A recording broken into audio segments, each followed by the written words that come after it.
when Captain Miller yelled at the flight attendant, "You're just someone who serves drinks!" 200 passengers on the plane quietly watched this humiliation unfold. But the pilot didn't know that the woman standing before him had flown fighter jets for 30 years and was the person who had hired him for this job. And when the truth came out, it wouldn't just be his career that ended. His entire reputation in the aviation world would be destroyed forever. Flight 447 from Chicago to Denver was supposed to be routine.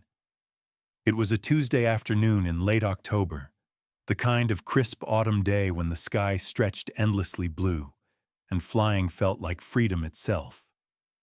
The Boeing 737 sat at Gate B-12 at O'Hare International Airport, its engines warming up as passengers filed aboard with the usual mixture of business travelers, families, and tourists. Captain Ryan Miller stood in the cockpit doorway, greeting passengers with the practiced smile of someone who had been flying commercial aircraft for exactly 5 years and 2 months. At 32, he was young for a captain, a fact that had gone to his head in ways that his colleagues had started to notice, but hadn't yet addressed. Ryan had grown up in the suburbs of Dallas, the son of a successful real estate developer who had always told him he was destined for greatness. He'd taken flying lessons at 16, earned his commercial pilot's license by 22, and climbed the ranks at Midwest Airlines faster than most of his peers. He was handsome in that clean-cut, all-American way that looked good in uniform, and he knew it. But Ryan's rapid ascent had come with a price. He had developed an arrogance that made him difficult to work with. He talked over flight attendants during safety briefings, dismissed their concerns about passenger issues, and had a habit of treating the cabin crew like they were there to serve him rather than work alongside him. On this particular flight, Ryan was paired with a flight attendant he'd never worked with before. Her name was Victoria Chen, and she had been with Midwest Airlines for 15 years. At 58, she was one of the most senior flight attendants in the company, known for her professionalism, her calm demeanor under pressure, and her encyclopedic knowledge of airline safety protocols. Victoria was small in stature, barely 5 feet 4 inches tall, with graying hair that she kept in a neat bun and wire-rimmed glasses that gave her a scholarly appearance. She moved through the cabin with quiet efficiency, checking seat belts, helping passengers stow their luggage, and answering questions with the patience of someone who had done this job thousands of times. What Ryan didn't know, what none of his colleagues knew, was that Victoria Chen hadn't always been a flight attendant. 35 years earlier, Victoria had been Second Lieutenant Victoria Chen, one of only 12 women admitted to the Air Force Academy in her class. She had graduated third in her class, earned her wings as a fighter pilot, and spent the next 3 decades flying everything from F-16 Fighting Falcons to C-130 Hercules transport planes. She had served in Desert Storm, flown combat missions over Iraq and Afghanistan, and commanded air bases in 3 different countries. She had earned the rank of Brigadier General, supervised thousands of personnel, and been responsible for multi-billion-dollar aircraft and weapon systems. Victoria had retired from the Air Force at 55 with full honors, a chest full of medals, and a pension that would have allowed her to live comfortably for the rest of her life. But retirement hadn't suited her. She missed the precision of aviation, the teamwork required to keep people safe, the satisfaction of a job well done. So she had applied to Midwest Airlines, not as a pilot. The transition from military to commercial aviation would have required additional training and certifications that she didn't want to pursue at her age, but as a flight attendant. It allowed her to stay connected to aviation while using her leadership skills in a different capacity. She had never mentioned her military background to her colleagues. Her application listed her previous job simply as federal employee, and she had asked that her references not include her military service. She wanted to start fresh, to be judged on her performance as a flight attendant rather than her achievements in uniform. But keeping her past secret had sometimes been challenging, especially when she worked with pilots like Ryan Miller. As the passengers finished boarding Flight 447, Victoria moved through her pre-flight routine with the mechanical precision of someone who had been ensuring aviation safety for decades.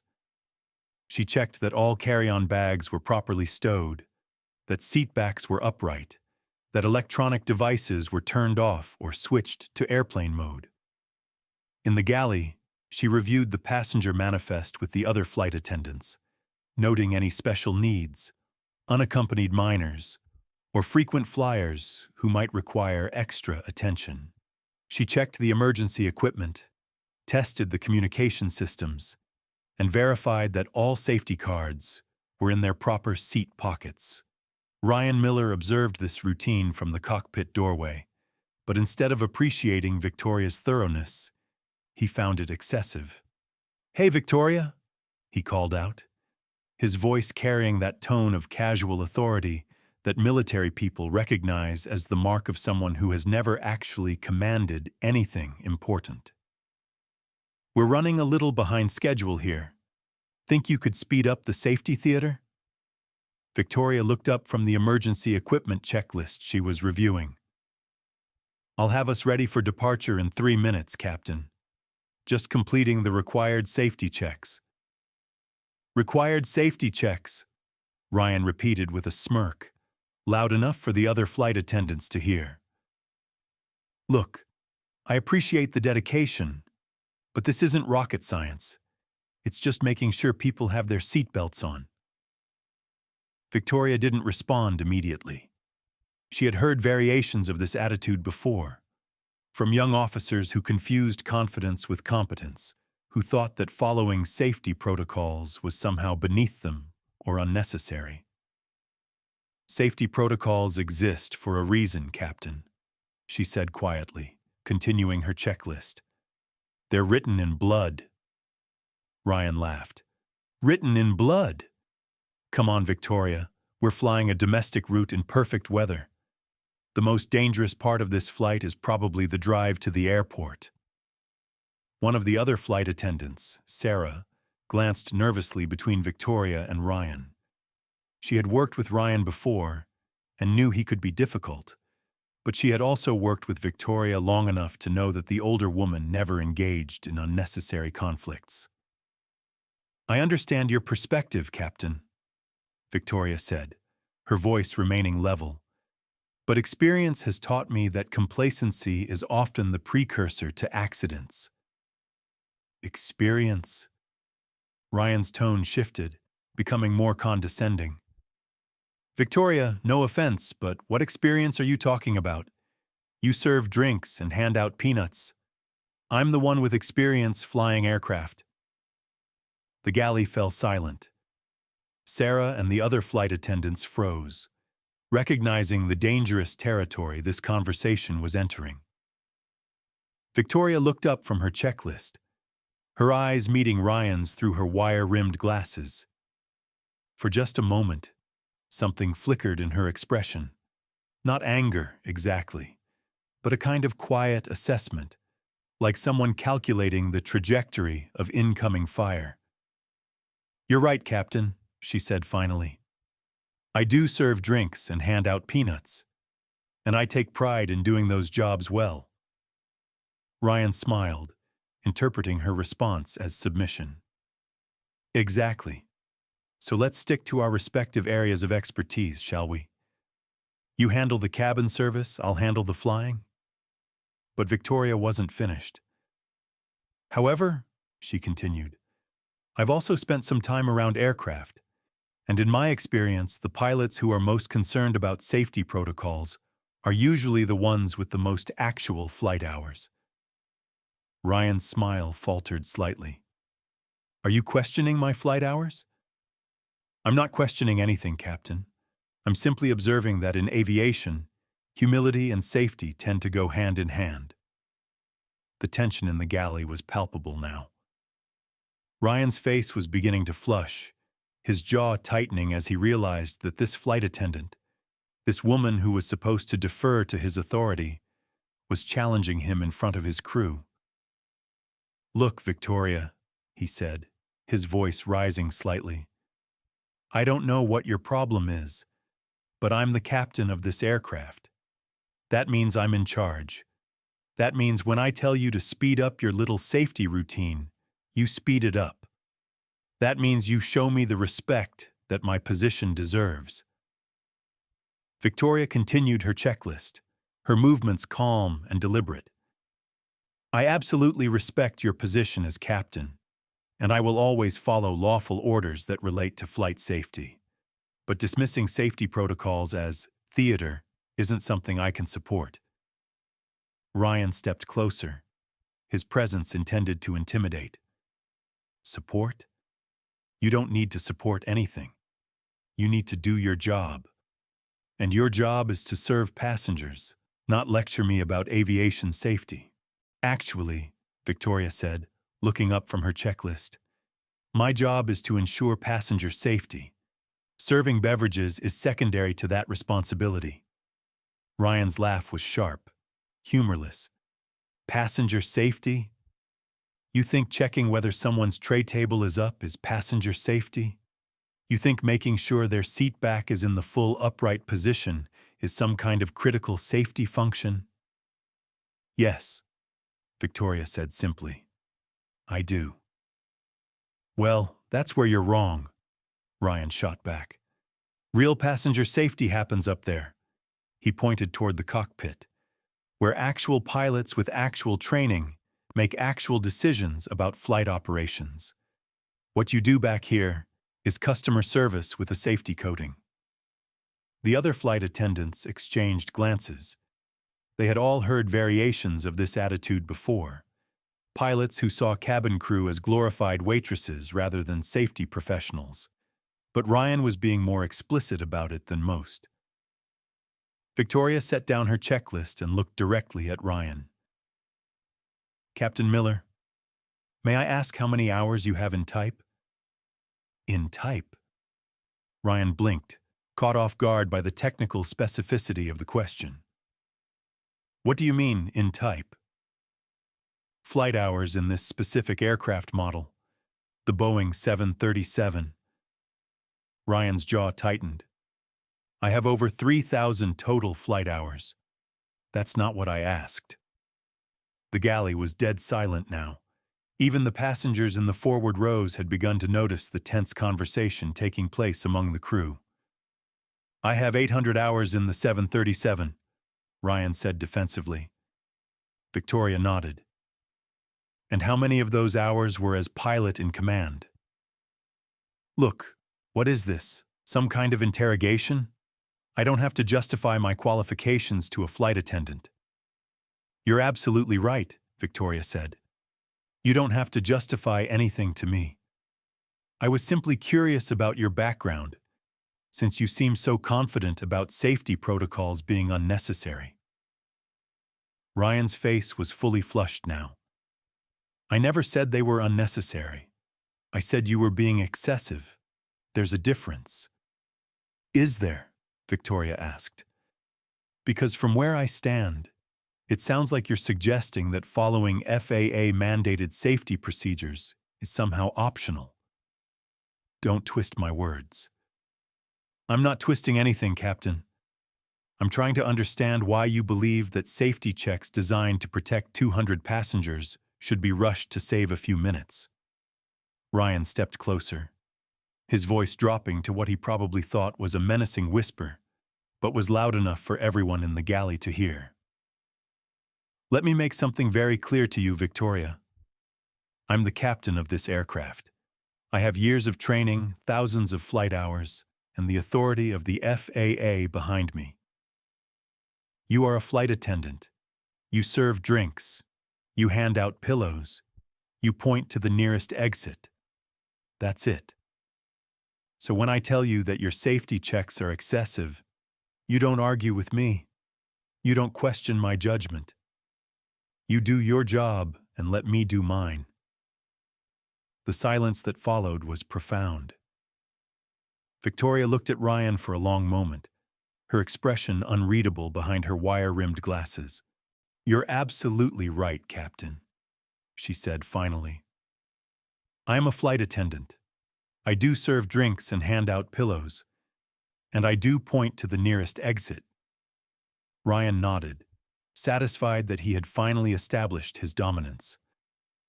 "But," Victoria continued, "I also happen to know that you have exactly 847 hours as pilot in command on the 737, that you failed your initial type rating check ride and had to retake it, and that you've had 3 minor maintenance write-ups in the past 6 months that could have been avoided with more thorough pre-flight inspections."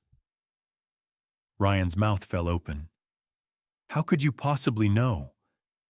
I also know that your first officer today, Captain Rodriguez, has over 12,000 hours in type and has been flying this route for 8 years without a single incident. I know that the weather we're flying into includes possible wind shear conditions that weren't in your original briefing. And I know that the passenger in seat 14C is a federal air marshal who's probably wondering why the captain is having an argument with a flight attendant instead of focusing on flight preparations." The color drained from Ryan's face. Everything Victoria had said was accurate, information that should have been available only to airline management, the FAA, or someone with access to pilot records and flight operations data. "Who are you?" he asked, his voice barely above a whisper. Victoria smiled for the first time since the conversation had begun. "I'm Victoria Chen. I'm 58 years old. I've been a flight attendant with Midwest Airlines for 15 years. I live in Chicago with my 2 cats. I volunteer at the local animal shelter on weekends." She paused, straightening her uniform. "I'm also retired Brigadier General Victoria Chen, United States Air Force. I spent 30 years flying military aircraft, including 15 years as a combat pilot and 10 years in command positions. I have over 8,000 flight hours in military aircraft, including fighters, transports, and helicopters. I've flown missions in 4 different combat zones, commanded air bases in 3 countries, and was responsible for the safety and training of thousands of military pilots." Ryan stared at her, his mouth opening and closing like a fish out of water. "I retired from the Air Force 3 years ago," Victoria continued, "and I applied to work as a flight attendant because I love aviation and I wanted to continue serving in a capacity that would keep people safe. I specifically requested that my military background not be included in my personnel file because I wanted to be judged on my performance as a flight attendant, not on my previous career." She picked up her checklist again. "But since you seem to believe that my commitment to safety protocols is excessive, I thought you might benefit from understanding where that commitment comes from." The galley was so quiet that the only sound was the hum of the aircraft's electrical systems. "General," Ryan finally managed to say, his voice cracking slightly. "It's Victoria," she corrected gently. "I'm not a general anymore. I'm a flight attendant.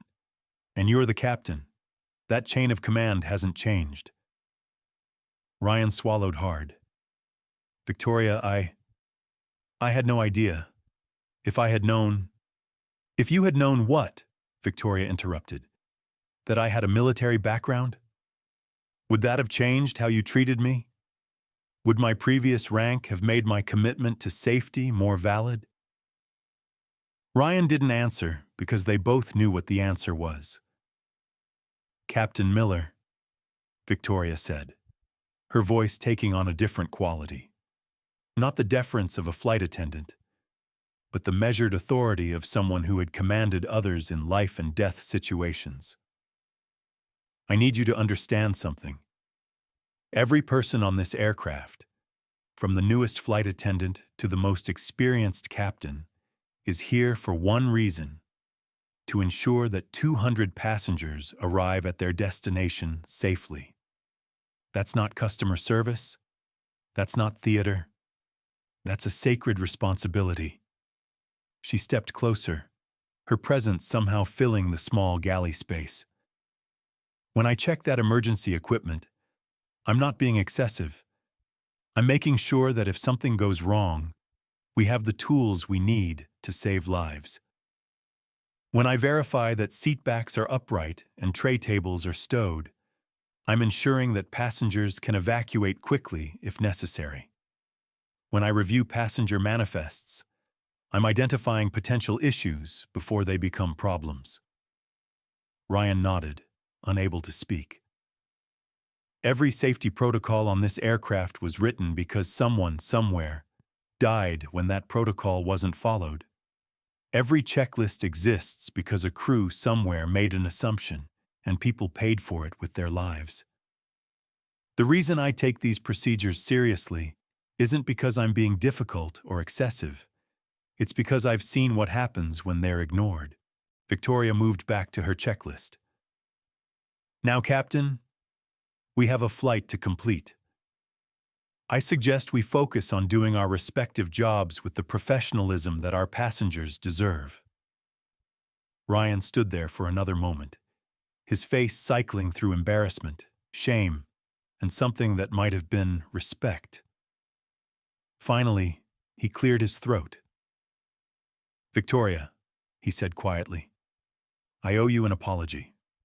What I said was inappropriate and ignorant.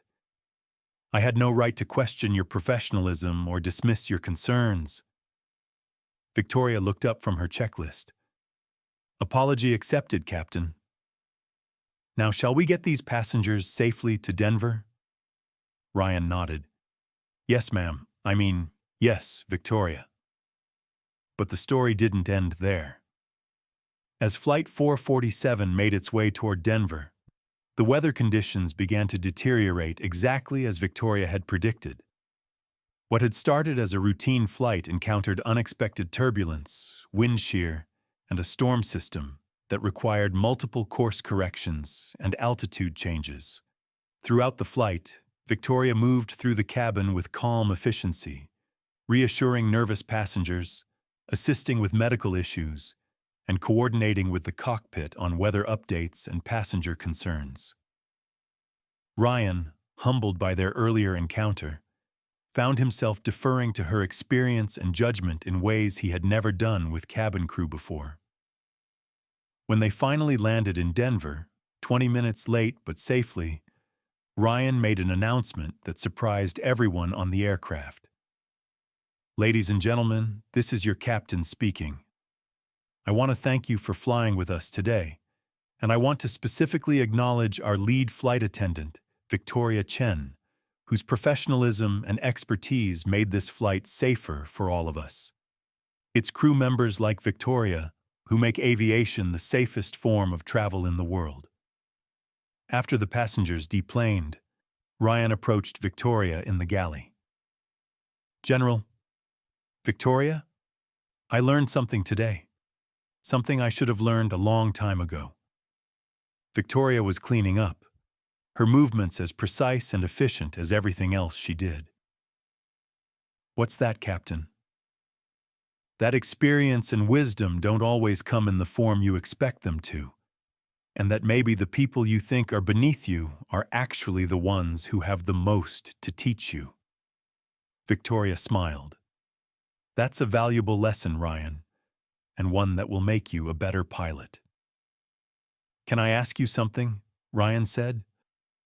Why didn't you become a commercial pilot after retiring from the Air Force? With your background, you could probably be flying for any major airline as a senior captain. Victoria paused in her cleaning.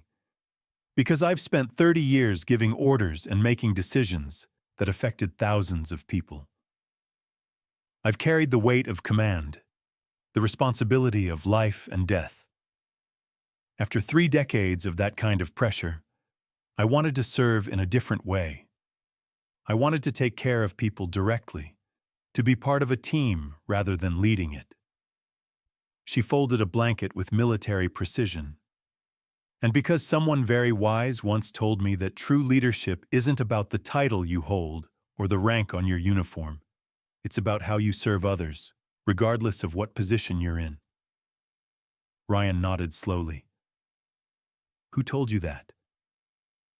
My first squadron commander, when I was a second lieutenant who thought I knew everything about flying.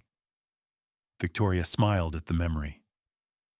He was a colonel who had flown in Vietnam, and I was convinced that his old-fashioned approach to training was holding me back. I was arrogant, impatient, sure that my natural talent was more important than his experience. What happened? He put me through the most grueling 6 months of training I've ever experienced. Made me question every assumption, challenge every shortcut, prove every decision. By the end of it, I realized that humility and competence go hand in hand. That the moment you think you know everything is the moment you become dangerous. Ryan was quiet for a long moment.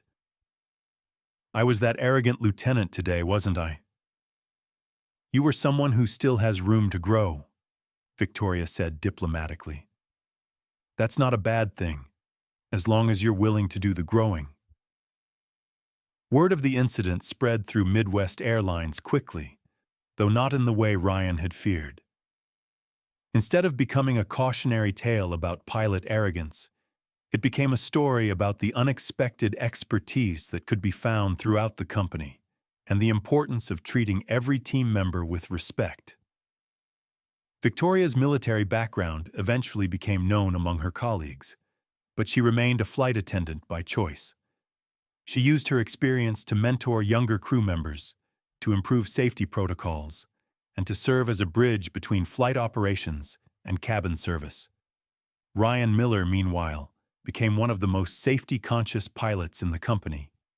He developed a reputation for thoroughness, for listening to his crew, and for treating every flight attendant as a safety professional rather than service personnel. He never forgot the lesson Victoria taught him that day, that wisdom and experience don't always come in the package you expect. Years later, when Ryan was promoted to captain trainer, responsible for mentoring new pilots, he would tell them about the day he learned the most important lesson of his career from a flight attendant, who turned out to be a retired Air Force general. Never assume you know everything about the people you work with, he would say. Never dismiss someone's concerns because you think their job is less important than yours. And never forget that in aviation, everyone's primary job is safety. Everything else is secondary.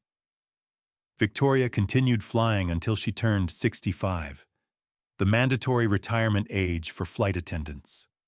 On her final flight, the crew surprised her with a small ceremony. The captain, not Ryan, but another pilot she had worked with many times, made an announcement thanking her for her years of service, both in the military and in civilian aviation. As the passengers applauded, Victoria stood in the aisle of the aircraft she had called home for 15 years, surrounded by colleagues who had become family, and felt the same sense of satisfaction she had experienced after completing difficult missions in her military career. She had served. She had made people safer. She had done her job well. The lesson of Flight 447 wasn't just for Ryan Miller, though he certainly needed to learn it. It was for anyone who has ever looked at someone's job title and assumed they knew everything about that person's capabilities, experience, or worth. It was for anyone who has ever confused authority with competence, or mistaken humility for weakness. It was for anyone who has ever dismissed someone's concerns because they assumed that person's role was less important than their own. In aviation, as in life, safety depends on every member of the team doing their job with skill, dedication, and mutual respect. The moment you start believing that some jobs matter more than others, or that some people deserve less consideration than others, you've created a dangerous situation that can lead to catastrophic results. Victoria Chen understood this from her very first day as a second lieutenant, even if it took her years to fully appreciate it. Authority is temporary, but competence and character are permanent. Rank can be taken away, but the commitment to serve others safely cannot. The real tragedy wouldn't have been Ryan Miller's embarrassment, or even his potential career consequences. It would have been if he had continued to treat safety as optional and his colleagues as inferior, potentially creating conditions for the kind of accident that Victoria's protocols were designed to prevent. Instead, Flight 447 became a teaching moment that made everyone involved better at their jobs and safer in their service to others. If this story resonates with you, remember, never underestimate the people around you. The person serving your coffee might be a retired CEO. The janitor might be a published author. The flight attendant checking your seatbelt might be a decorated military officer. Treat everyone with respect, not because of what they might have been, but because of what they are. Human beings deserving of dignity, consideration, and the benefit of the doubt. Because you never know who might be listening, and you never know what you might learn if you approach others with humility instead of arrogance.